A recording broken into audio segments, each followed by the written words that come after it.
very much. Yeah, I'm all the way from Ireland. From a place in Ireland called Limerick. It's very like Liverpool. It's a port city. It's a rough town. Got a very bad. It's got a bit of a tough name. Limerick, and not without reason. For example, Limerick was a 2009 murder capital of Europe. I know, right? We should probably take that sign down. Do you know what I mean? Like, who are we attracting? You know what I mean? It's fine to start, but now we're just living up past glories. Do you know what I mean? I'll tell you what it was like growing up in Limerick. My secondary school that I went to was quite rough. More people from my first year intake actually went on to prison than went on to university. And that's a true story. It's a true story. 5 people from my first year intake are now in jail for crimes related to murder. But related to murder, right?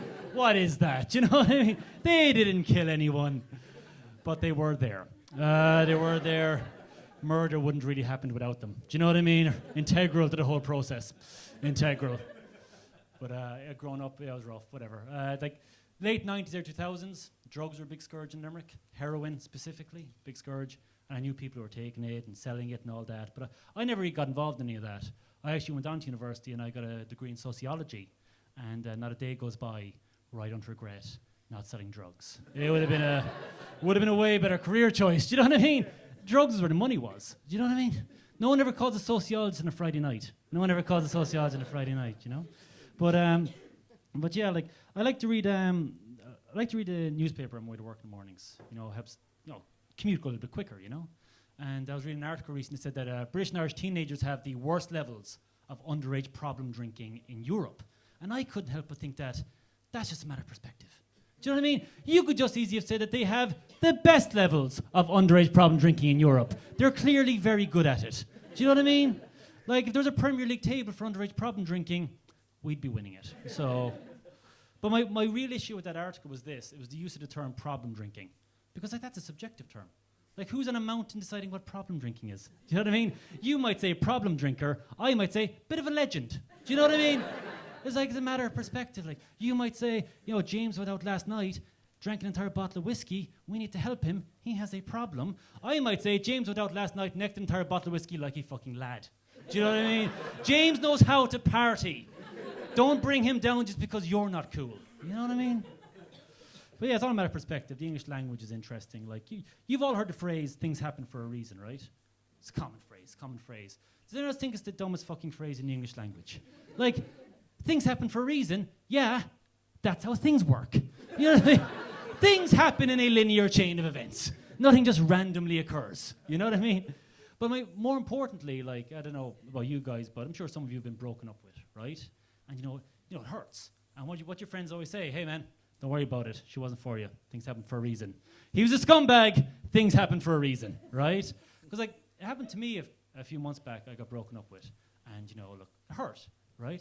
I'm not made out of stone, except for my abs. Am I right? Up top. Boom. Yes.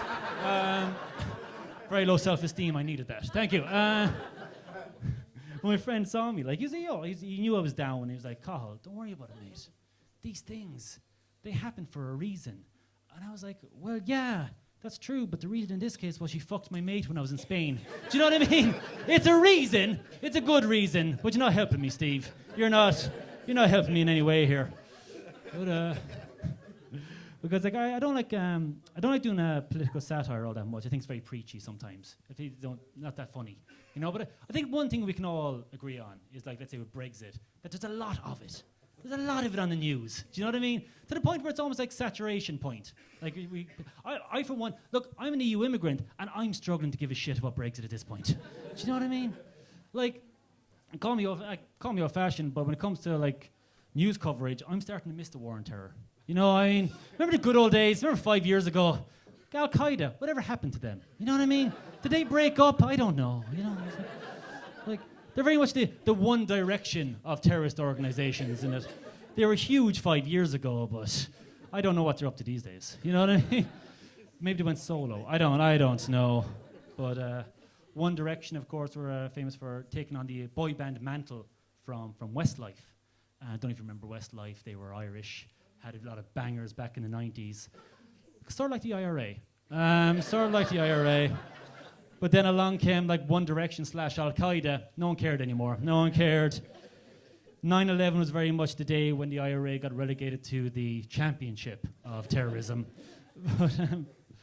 But I'll leave you in this, because like I said, I went home recently. I went home for New Year's, and I have this little nephew. He's autistic, right? He's 4 years old. Cute as a button, right? Cute as a button. Little guy called Adam, right? And he was running around, and I was having a bit of fun with him. And I said to him, he's got like what I call Hollywood autism, in that he can't speak very well, but he's fucking awesome at jigsaw puzzles. You know what I mean? He's that.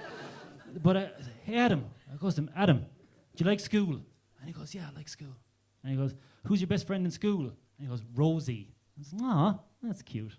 I had a little bit of fun with him. I was like, is Rosie your girlfriend? And I get that teasing a 4-year-old autistic child is wrong, right? But O'Riordan goes big or O'Riordan goes home. So he was like, but he obviously didn't understand. He's 4, he's autistic. He doesn't know what a girlfriend is even, you know what I mean? So he's like, no, she's my best friend.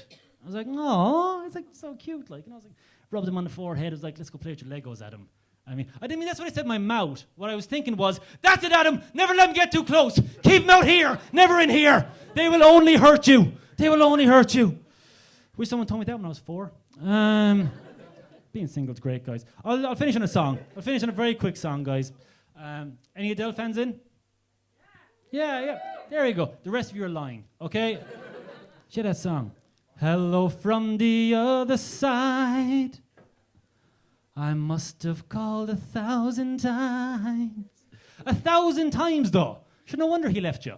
I mean, that's just harassment at some point, Adele. Jeez. Like, he's seen you've called. Yeah, give him a text, to tell you I'm sorry for all the pain that I've caused. But when I call you, you never seem to be home. Never seem to be home. Is she calling his landline? Do you ever house phones? Do you remember the 90s? She's lying to you through the means of rhyme, guys. Thank you very much. I'm Cathal O'Riordan.